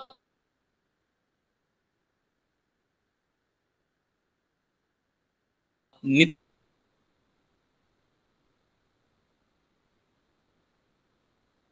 धरणं आणि अनित्याला सोडणं, अनात्म्याला सोडणं आणि आत्म्याला धरणं हा झाला विवेक. आणि कधी आम्ही स्थिर होऊ शकत नाही. आणि जोपर्यंत आम्ही अनात्म्यामध्ये शोधायला नेहमी असते, टेन्शन असतात, दुःख असतात, अवस्था पाहिजे असेल तर माझ्या स्वतःच्या स्थितीला ओळखणं आणि त्याला धरणं हे एकच सिद्धांत इथं समर्थ प्रूव्ह करतात या समासामध्ये. जातो जीव तो प्राण, नेणे जीव तो अज्ञान, जन्मतो जीव ते जाण, वासनात्मक श्रीराम. ऐक्य जीव तो ब्रह्मांश, जेथे ब्रह्म पिंड ब्रह्मांड निरास, येथे सांगितलंय विशेष, चत्वार जीव श्रीराम. असो हे अवघे चंचळ, चंचळ जाईल सकळ, आद्य मध्य अवसान, जे वस्तू समसमान. निर्विकारी निर्गुण निरंजन, निसंग निप्रपंच, उपाधी निरसे तत्वता, जीव शिवास ऐक्यता, विवंचनू पाहो जाता, उपाधी कैची श्रीराम. असो जाणणे तितुके ज्ञान, परंतु होते विज्ञान, मने ओळखावे उन्मन, कोण्या प्रकारे श्रीराम. वृत्तीस न कळे निवृत्ती, गुणास कैसे निर्गुण प्राप्ती, गुणातीत साधक संती, विवेके केले श्रीराम. श्रवणा परिस मनन सार, मनने कळे सारासार, निज ध्यासे साक्षात्कार, निसंग वस्तू श्रीराम. म्हणून समर्थांनी या सगळ्या ह्याच्यातून काय सांगितलं तर आत्मानात्म विवेक करावा, सब्जेक्ट ऑब्जेक्ट विवेक करावा, नित्यानित्य विवेक करावा आणि काय करावं तर जे निर्विकार निर्गुण निरंजन निसंग निप्रपंच उपाधी रहित असलेलं जे शुद्ध आत्मा आहे जो निर्गुण आणि त्या निर्गुणाची प्राप्ती करावी. आणि काय करावं बाकीच्या सर्वांची निवृत्ती करावी, उपाधीचा निराश करावा. कशाने की याच्यासाठी परत साधना सांगितली आहे की जसं आत्मानात्म विवेक हा एक साधन आहे तसं हे आम्हाला श्रवण सारखं श्रवण करणं आवश्यक आहे. कारण आमचे जे जडत्व आमच्यामध्ये जे आलेलं आहे जे आहे जे आम्हाला देहवृत्तीचं ऍडिक्शन असेल, आमच्या विषयांचं जे ऍडिक्शन असेल, मायेचं ऍडिक्शन जे असेल, उपाधीचं जे ऍडिक्शन असेल, त्यासाठी आम्हाला साधना सांगितलेली आहे की श्रवण मनन निधिध्यासना. म्हणजे आम्हाला या संबंध सर्व दासबोधाचं प्रत्येक वेळेला श्रवण सांगितलेलं आहे. श्रवण केल्यानंतर काय होतं मी ऐकतो, ऐकल्यानंतर काय होतं की मला समजतं, त्याच्यावर मी विचार करतो. म्हणून श्रवणानंतर मनन सांगितलेलं आहे, चिंतन सांगितलेलं आहे, त्याच्यात मी विचार करतो. आणि मग त्या विचार केल्यानंतर काय होतं तर विचार केल्यामुळे माझ्या मनामध्ये जे काही शंका असतील, श्रवणातून अनेक शंका निर्माण होतात आणि म्हणून त्या श्रवणातून निर्माण झालेल्या शंका निराश करण्यासाठी त्याचं मनन करावं. जे ऐकलेलं आहे त्याचं श्रवण करावं, ते श्रवण केल्यानंतर त्याचं मनन करावं आणि त्याच्यावर ते निधिध्यासना करावी, म्हणजे त्याच्यावर निष्ठा प्राप्त करावी. निष्ठा प्राप्त करावी म्हणजे काय की पुन्हा पुन्हा ज्यावेळेला मी श्रवण आणि मनन आणि निधिध्यासना करतो, निधिध्यासना म्हणजे काय तर ते मी मुरवतो. जसं आपण मोरावरा घालतो किंवा जे लोणचं घालतो ते लोणचं मुरतं आणि लोणचं मुरल्यानंतर मग ते चांगलं लागतं. मुरावरा मुरल्यानंतर चांगला लागतो ज्यावेळेला. म्हणून इथं म्हणजे ज्यावेळेला श्रवण मनन निधिध्यासना ज्यावेळेला परिपक्व होते म्हणजे त्यावेळेला आत्मनिष्ठा प्राप्त होते, त्यावेळेला निसंग वस्तू प्राप्त होते. प्राप्त होते म्हणजे काय ती प्राप्त आहेच. म्हणजे आता सुद्धा मी कुणीही मला सांगितलं नाही, जरी मला माहिती नाही तरी मी परब्रह्म परमात्मा स्वरूपच आहे. मी स्वतः निसंग वस्तूच आहे, त्यात काहीही शंका नाही. पण फक्त आज ते मला माहिती नाही. आज ते जराही मला कळलं तरी त्याच्यामध्ये माझी निष्ठा नाही. कारण काय की मी सारखं विसरतो. आणि म्हणून ते विसरणं जे आहे ते जाण्यासाठी आम्हाला श्रवण मनन निधिध्यासना सांगितली आहे. म्हणून आचार्य शंकराचार्य सुद्धा म्हणतात, किंवा आपले महर्षी व्याद सुद्धा म्हणतात की पुनः पुन्हा पौन पुण्येन श्रवणम करूयात. तू पुन्हा पुन्हा श्रवण कर. काय श्रवण कर? या दासबोधाचं श्रवण कर. गुरुमुखातून त्या आत्मज्ञानाचं श्रवण कर. आणि आत्मज्ञानाचं श्रवण केल्यानंतर हळूहळू काय होईल, तर तुझे ते जी ऍडिक्शन आहे, जी मायेची ऍडिक्शन आहे, तू ज्या भवसागरामध्ये जो अतिशय बुडालेला आहेस, या देहबुद्धीची जी ऍडिक्शन तुझ्यामध्ये झालेली आहे, ती ऍडिक्शन हळूहळू हळूहळू हळू कमी होईल. आणि म्हणून त्याला दुसरा कुठलाही, there is no shortcut, there is no instant gratification. म्हणून इथे आम्हाला सांगितलंय की हे एकच आहे. आणि खरं तसं बघायला गेलं तर ज्या वेळेला मी श्रवण मनन निधिध्यासना करतो किंवा आत्मानात्म विवेक करतो, त्यावेळेला आम्हाला आतच असलेलं आत्मस्वरूप, आतच असलेला माझा प्रभू श्रीराम आम्हाला हळूहळू दिसायला लागतो. आणि निर्गुणी जे अनन्यता, त्याची मुक्ती सायोज्यता, लक्षांश वाचांश आता पुरे झाला असेल. म्हणून समर्थ म्हणतात की अरे finally at the end of the day म्हणलं तर फार सोपं आहे आणि म्हणलं तर फार अवघड आहे. याचं कारण काय की ह्याच्यासाठी कन्सिस्टंटली आम्हाला हेच करायला पाहिजे. सतत आम्हाला श्रवण मनन निधिध्यासना केली पाहिजे. सतत आम्हाला आत्मानात्म विवेक केला पाहिजे. म्हणजेच काय, सतत आम्हाला नामस्मरण केलं पाहिजे. नामस्मरण करतो म्हणजे काय करतो? खरं तसं बघायला गेलं तर नामस्मरण करताना मी स्वतः ज्या वेळेला रामाचं नाव उच्चारतो, त्यावेळेला मी त्या रामाला जवळ करतो आणि राम सोडून बाकी सर्वांचा मी त्याग करतो. आणि स्वतः प्रभू श्रीराम हे निर्गुण निराकार असल्यामुळे, ते मूर्तीमध्ये नसल्यामुळे, ते सगुण साकार नसल्यामुळे त्याच्यामध्ये माझी अनन्यता निर्माण होते. आणि म्हणून मी तिथंच पोचतो. बघा, म्हणजे दोन मुद्दा मी आज हे दोन्ही संत घेतलेले आहेत. की समर्थ काय म्हणतात की श्रवण मनन निधिध्यासना करा आणि मग तुम्ही कुठे पोचाल? निर्गुण जे अनन्यता आणि त्याची मुक्ती. म्हणजे ज्यावेळेला निर्गुणामध्ये अनन्यता निर्माण, अनन्यता म्हणजेचा अर्थ काय की अन्य न, दुसरं काहीही नाही. म्हणजे सगुणामध्ये अनन्यता सांगितलेली नाही, मूर्तीमध्ये सांगितलेली नाही, जे निर्गुणामध्ये अनन्यता सांगितली. म्हणजे निर्गुणामध्ये अनन्यता म्हणजेच पहिल्यांदा सगुणामध्ये अनन्यता आणि तिथून निर्गुणामध्ये अनन्यता. म्हणजे निर्गुणाचे अनन्यता तीच मुक्ती आहे, तीच सायोज्य मुक्ती आहे असं समर्थ म्हणतात. आणि मग ती कशी आम्हाला मिळेल? तर श्रवण मनन निधिध्यासना या साधनेनीच आम्हाला ती निर्गुणामध्ये अनन्यता मिळेल असं समर्थ सांगतात. मग महाराज काय सांगतात की अरे तुम्ही नामस्मरण करा. म्हणजे काय होईल की जो नामस्मरण, तुम्ही कुणाचं नामस्मरण करणार? तर रामाचं नामस्मरण करणार. मग ज्यावेळेला तुम्ही नामस्मरण करणार त्यावेळेला काय होणार की ज्या वेळेला तुम्ही नामस्मरण कराल त्यावेळेला तुम्ही प्रभू श्रीरामाला सोडून सर्व गोष्टी हळूहळू तुमच्या निघून जाणार. म्हणजेच काय होणार? त्या प्रभू श्रीरामामध्ये अनन्यता निर्माण होणार.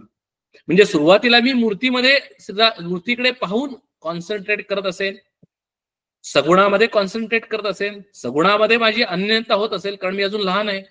ज्या वेळेला मी हळूहळू मोठा होईल, मी माझ्या साधनेमध्ये प्रगत होईल, जसं जसं मी अधिकारित्व माझ्यामध्ये येईल, जसं जसं माझं माइंड कंट्रोल होत राहील, त्यावेळेला काय होईल तर ते सगुण रूप रामाचं, त्याच्या पाठीमागे असलेलं जे निर्गुण रूप जे आहे, आत्मस्वरूप आहे, त्याच्यामध्ये माझी अनन्यता निर्माण होईल.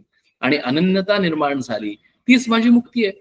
आणि म्हणूनच ज्यावेळेला आम्ही अशा पद्धतीने ज्यावेळेला नामस्मरण करतो त्यावेळेला आम्ही तिथंच पोचतो की त्या निर्गुणामध्येच आम्ही अनन्यता प्राप्त करतो आणि तीच मुक्ती आहे. म्हणजे आम्ही कुठलाही मार्ग घेतला, नामस्मरणाचा जरी मार्ग घेतला तरी सुद्धा आम्ही तिथेच पोचणार. कुठे? सायोज्य मुक्तीपर्यंतच जाणार. And that's the end, that is the last thing. सायोज्य मुक्ती ही शेवटची मुक्ती आहे.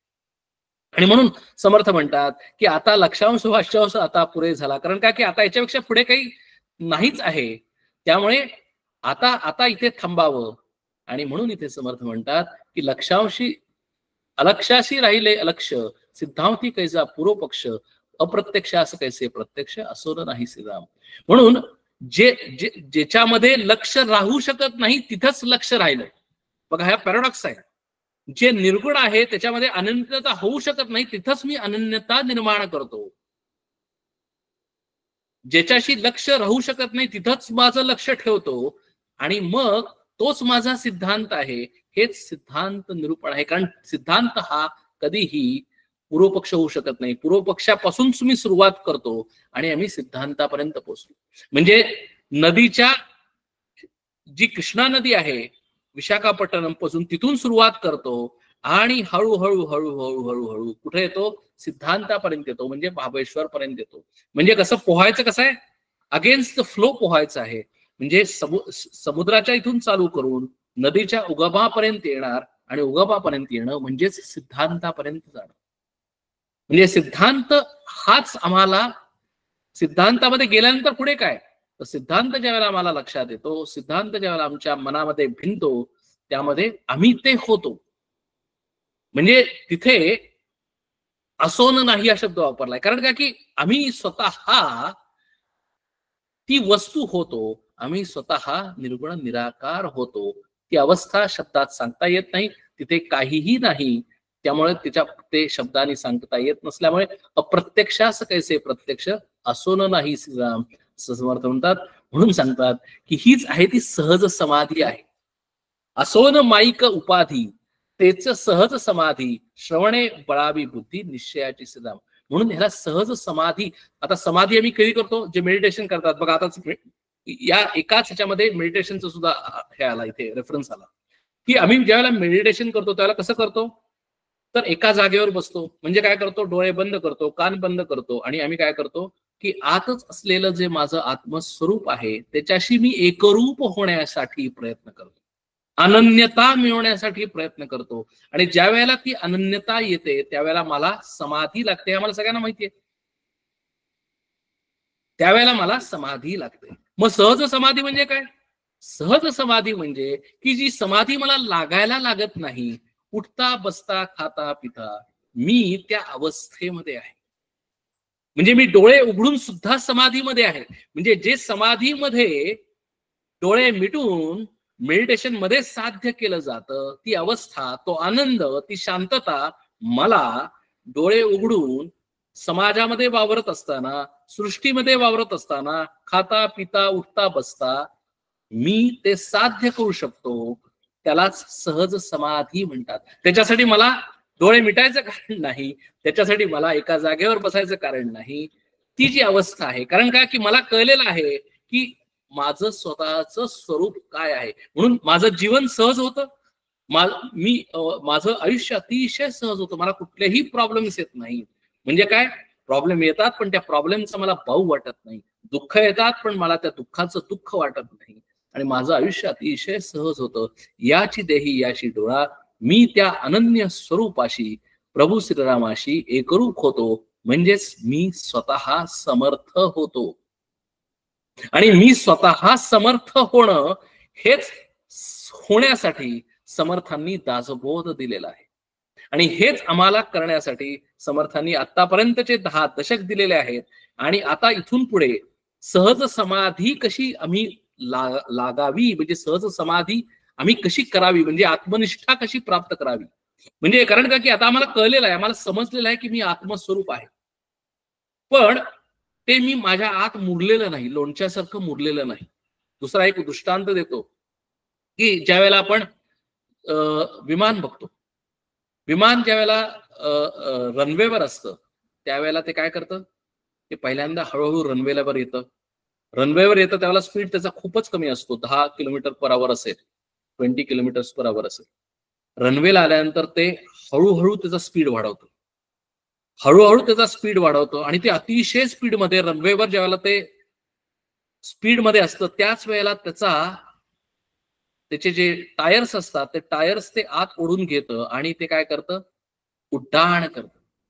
आणि ज्यावेळेला ते उड्डाण करतं त्यावेळेला ते सगळे टायर्स सगळे आत ओढून घेतं, शरीरामध्ये ओढून घेतं आणि मग ते टेक ऑफ होतो आणि टेक ऑफ झाल्यानंतर ते एका ठराविक हाईटवर येतं आणि हाईटवर आल्यानंतर त्याला सहज समाधी प्राप्त होते. म्हणजे काय होतं, त्याचं जे ग्लायडिंग आहे विमानाचं, त्याला काहीही प्रयत्न करायला लागला तर म्हणजे आपण त्याला ह्याच्यामध्ये म्हणतो ऑटोमोबाईल मध्ये ऑटो पायलट मोड मध्ये काहीही कष्ट नाही. ऑटो पायलट मोड मध्ये it is just going, just flowing easily. तसं सहज समाधी आहे. सहज समाधी म्हणजे तो माणूस अतिशय सहज या समाजामध्ये वावरतो. आणि ही अवस्था प्राप्त करण्यासाठी साधना दिलेली आहे.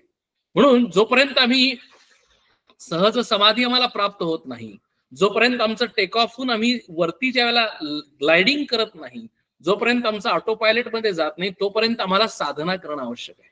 आणि साधना करणं म्हणजे आवश्यक आहे म्हणजे काय, तर साधना करणं म्हणजे श्रवण मनन निधिध्यासन, अनन्य होणं कुणाशी, तर त्या आत्मस्वरूपाशी प्रभू श्रीरामाशी अनन्य होणं, निर्गुणाशी अनन्य होणं, हीच साधना आहे, हेच नामस्मरण आहे, हेच मेडिटेशन आहे.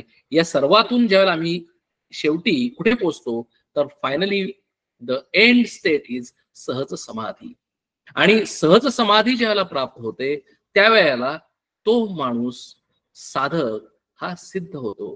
कारण त्याला आता काही एकदा तुम्ही ज्यावेळेला टेक ऑफ केलेला आहे, त्यावेळेला आता तो खाली येत नाही. कारण टेक ऑफ केल्यानंतर आता त्याला साधनेची सुद्धा गरज नाही, त्याला रनवेची सुद्धा गरज नाही, त्याला टेक ऑफ करण्याची सुद्धा गरज नाही. तो ऑलरेडी एका ठराविक स्टेट मध्ये पोहोचलेला आहे. आणि तीच सायुज्य मुक्ती आहे, तीच सहज समाधी आहे, तीच समर्थ ही पदवी आहे, तीच आत्माराम हे होण्याची अवस्था आहे. हेच इथं समर्थ सांगतात, हाच सिद्धांत आहे. आणि हेच प्रत्येक साधकाचं कर्तव्य आहे. हे प्रत्येक साधकाचं ऍक्च्युली मनुष्य जन्म मिळाल्यानंतर करण्याचं पुरुषार्थ आहे. प्रत्येक मनुष्य तिथपर्यंत पोहोचू शकतो जर त्यानं खरोखर जर प्रयत्न केला तर, जर खरोखर कन्सिस्टंटली त्यांनी साधना केली तर, खरोखर त्यांनी अतिशय मनापासून श्रवण मनन निधिध्यासन, आत्मानात्म विवेक किंवा नामस्मरण किंवा मेडिटेशन किंवा नवविधा भक्ती असतील, या सर्व साधना करून तो प्रत्येक साधक तिथं पोचावा, प्रत्येक साधक तिथपर्यंत जावा, हेच प्रत्येक संतांचं सांगणं आहे. आणि त्यासाठीच अतिशय तळमळीनं समर्थ सुद्धा इथं तेच सांगतात की असो माईक उपाधी तेची सहज समाधी, श्रवणे बळावी बुद्धी निश्चयाची श्रम. म्हणून निश्चय केल्याशिवाय काहीही होत नाही. बघा आता सध्या 28 डिसेंबर आहे. आपल्या सगळ्यांना माहिती आहे की इयर एंड झाल्यानंतर आम्ही सर्वजण न्यू इयर मध्ये न्यू इयर रेझोल्युशन करतो. म्हणजे काय करतो, निश्चय करतो. पण तो निश्चय किती दिवस टिकतो? 10 जानेवारी पर्यंत तो निश्चय जवळजवळ 80% पीपल ड्रॉप आउट. म्हणून इथं परत एकदा समर्थ सांगतात की निश्चय रेझोल्युशन महत्वाचं आहे, कन्सिस्टन्सी महत्वाची आहे. श्रवणे बळावी बुद्धी निश्चयाची सिद्धाम. म्हणून जोपर्यंत आमचा रेझोल्युशन किंवा जोपर्यंत आमचा निश्चय होत नाही, जोपर्यंत या साधनेमध्ये आमचा निश्चय होत नाही, तोपर्यंत आम्हाला श्रवण मनन निधिध्यासन आम्हाला सांगितलेली आहे. पुन्हा पुन्हा पुन्हा पुन्हा पुन्हा पुन्हा पुन्हा पुन्हा हे श्रवण करावं. जरी तेच असेल तरी सुद्धा त्याचं श्रवण करावं, त्याच्यावर चिंतन करावं, त्याची निधिध्यासना करावी आणि त्या निश्चयानं ती अवस्था प्राप्त करून घ्यावी. हेच या सिद्धांत निरूपणाचं शेवटचं फळ आहे. ते फळ सर्वांना प्राप्त व्हावं. नवीन वर्षामध्ये खूप साधना सर्वांची व्हावी आणि सर्वांना ती अवस्था प्राप्त व्हावी असं प्रार्थना करून, समर्थांच्या चरणी प्रार्थना करून, प्रभू श्रीरामाच्या चरणी प्रार्थना करून आज आपण इथंच थांबूया. हरिओम तत्सत.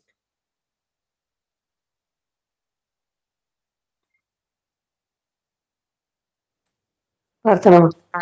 हा. कल्याण करी राम राया, राम राया कल्याण करी देवराया, जनहित विवरी, जनहित विवरी, जनहित विवरी कल्याण करी राम राया.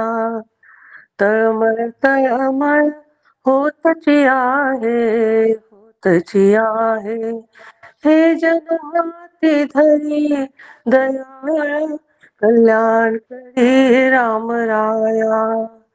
अपराधी जन चुकतची गेले, चुकतची गेले. तुझा तूची सावली दयाळ कल्याण करी राम राया. कठीण त्यावरी कठीणची झाले, कठीणची झाले. आता न दिसे उरी दयाळ कल्याण करी राम राया. कोठे जावे काय करावे, काय करावे. आरंभिले हरी दयाळ कल्याण करी राम राया. दास म्हणे आम्ही केले पावलो, केले पावलो. दयेसी नाही सरी दयाळ कल्याण करी राम राया. राम राया कल्याण करी देवराया, देवराया कल्याण करी राम राया. छान. नेहमीप्रमाणे मी सगळे ऑडिओ आणि व्हिडिओ अनम्यूट केलेले आहेत. कोणाला जर काही शंका असतील, कोणा क्वेश्चन्स, शंका किंवा कॉमेंट्स असतील तर आपण अनम्यूट करून बोलू शकतो.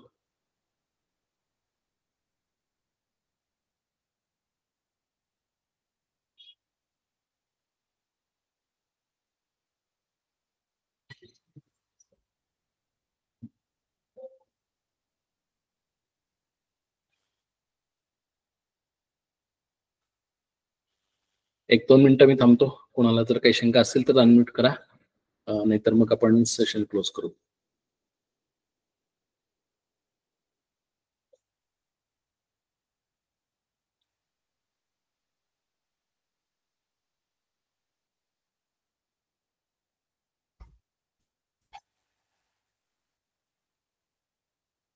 ठीक आहे, आपण मी रेकॉर्डिंग थांबवतो आणि मग आपण सेशन क्लोज करूया.